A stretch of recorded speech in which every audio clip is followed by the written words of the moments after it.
Eu li esse livro e achei assim, bastante interessante, porque ele é um livro que, apesar de ter sido estar no Antigo Testamento, ele é um livro muito atual. Conforme a gente vai lendo, a gente vai vendo claramente como ele é atual, como ele pode ser colocado nos nossos dias de hoje.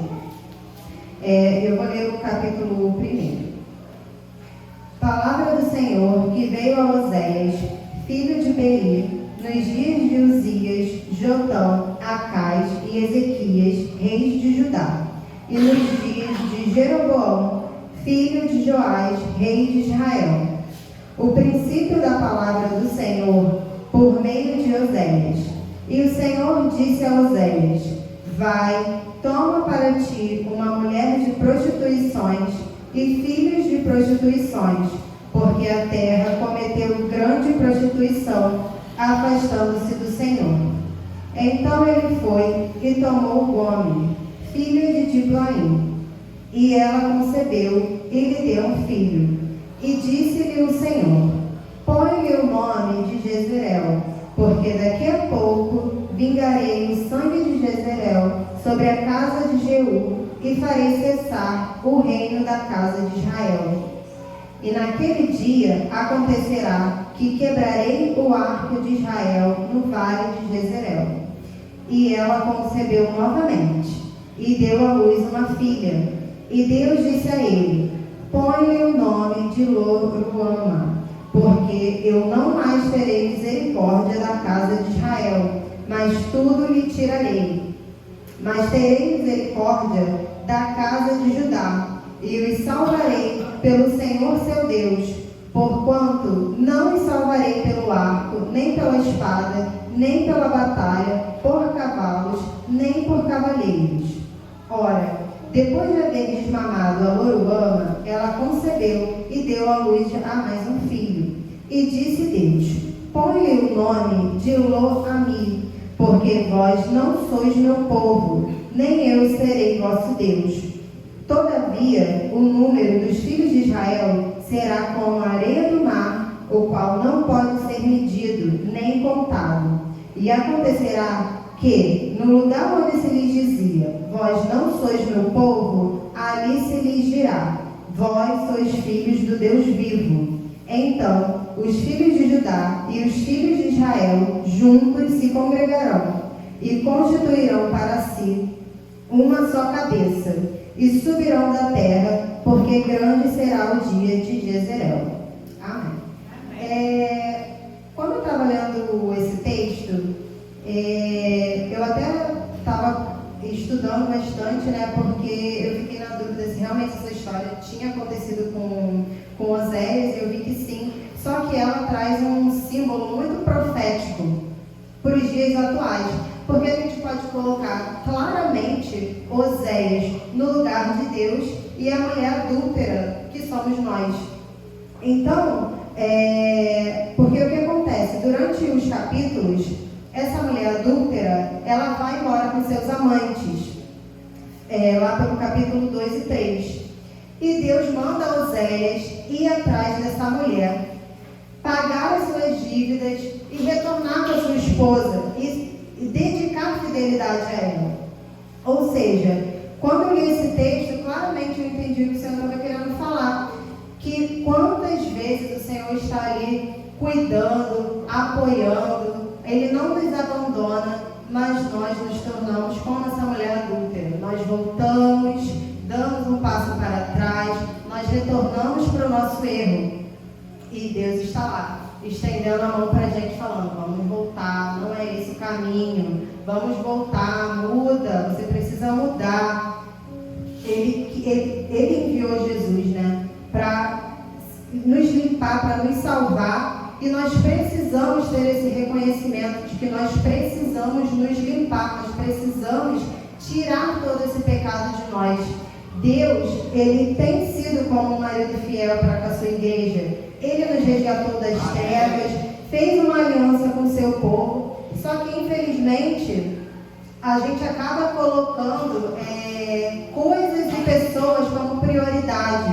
A gente acaba tirando Deus do do topo em que Ele deve estar nas nossas vidas.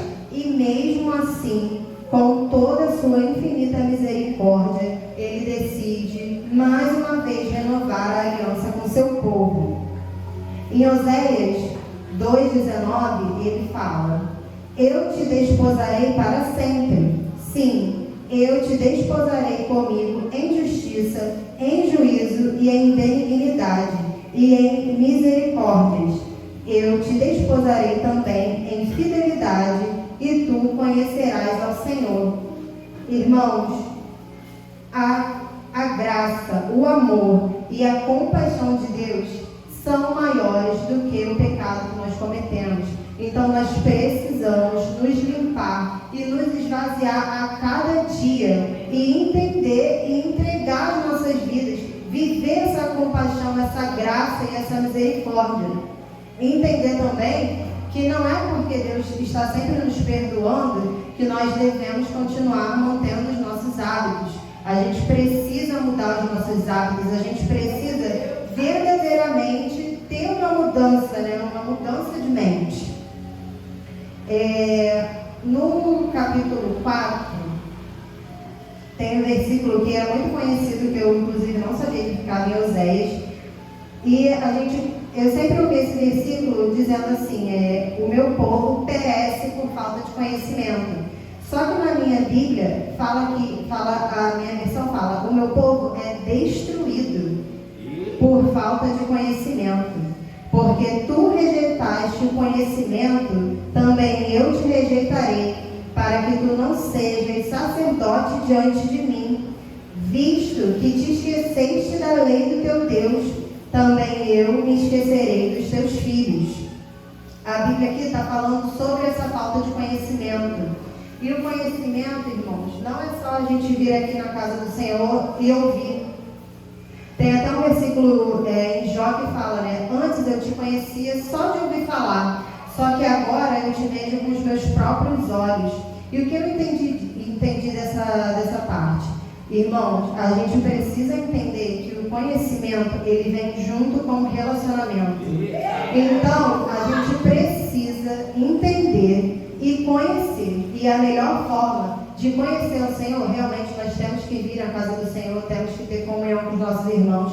Mas a melhor forma de você conhecer o Senhor é lendo a palavra de Deus.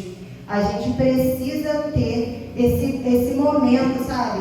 Não adianta só a gente vir aqui aos domingos, a terça na consagração, os cultos de quarta-feira. Você precisa ter contato com o Senhor todos os dias, porque esse relacionamento é como um namoro. Eu não vou conhecer alguém ouvindo outra pessoa falar dela. Eu vou até ter uma noção, mas eu não vou ter aquela intimidade. E para ter intimidade com o Senhor, a gente precisa ler a palavra.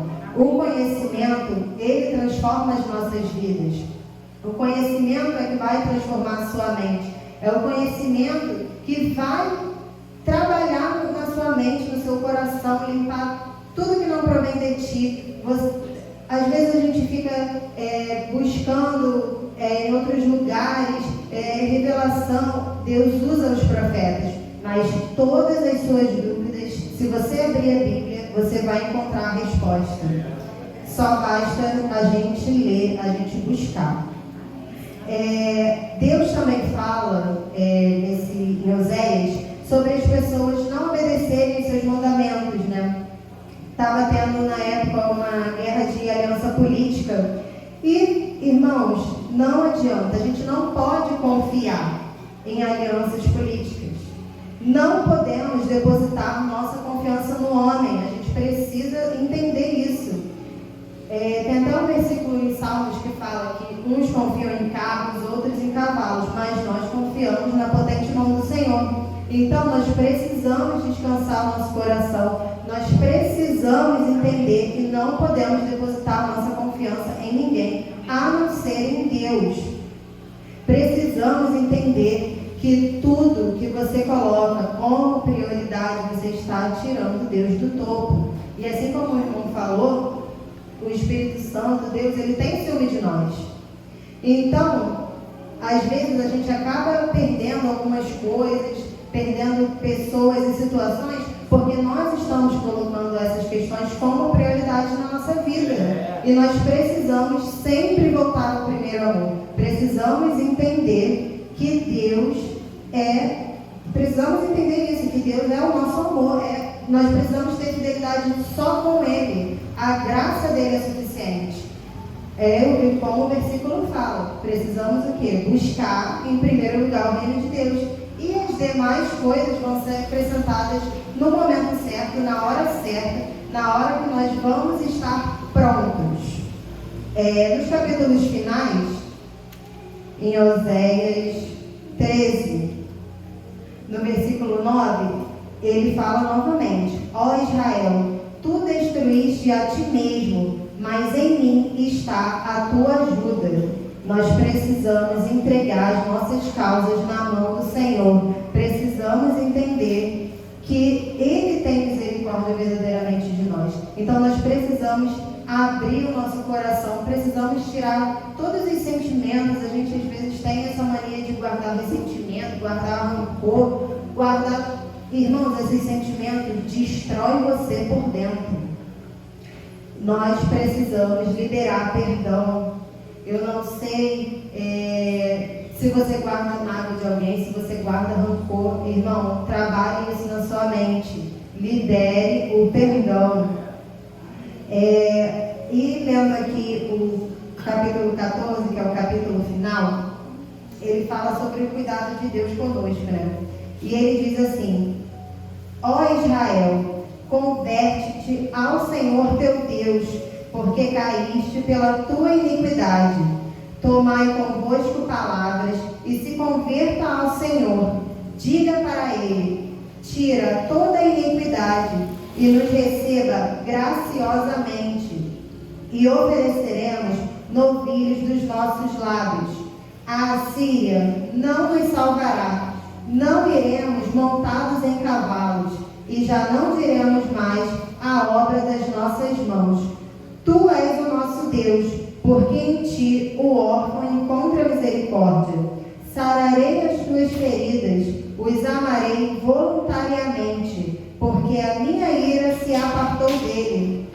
Eu serei como orvalho para Israel, ele crescerá como lírio e lançará as suas raízes como Líbano. Os seus galhos se estenderão, e a sua beleza será como a da oliveira, e o seu perfume como o do Líbano.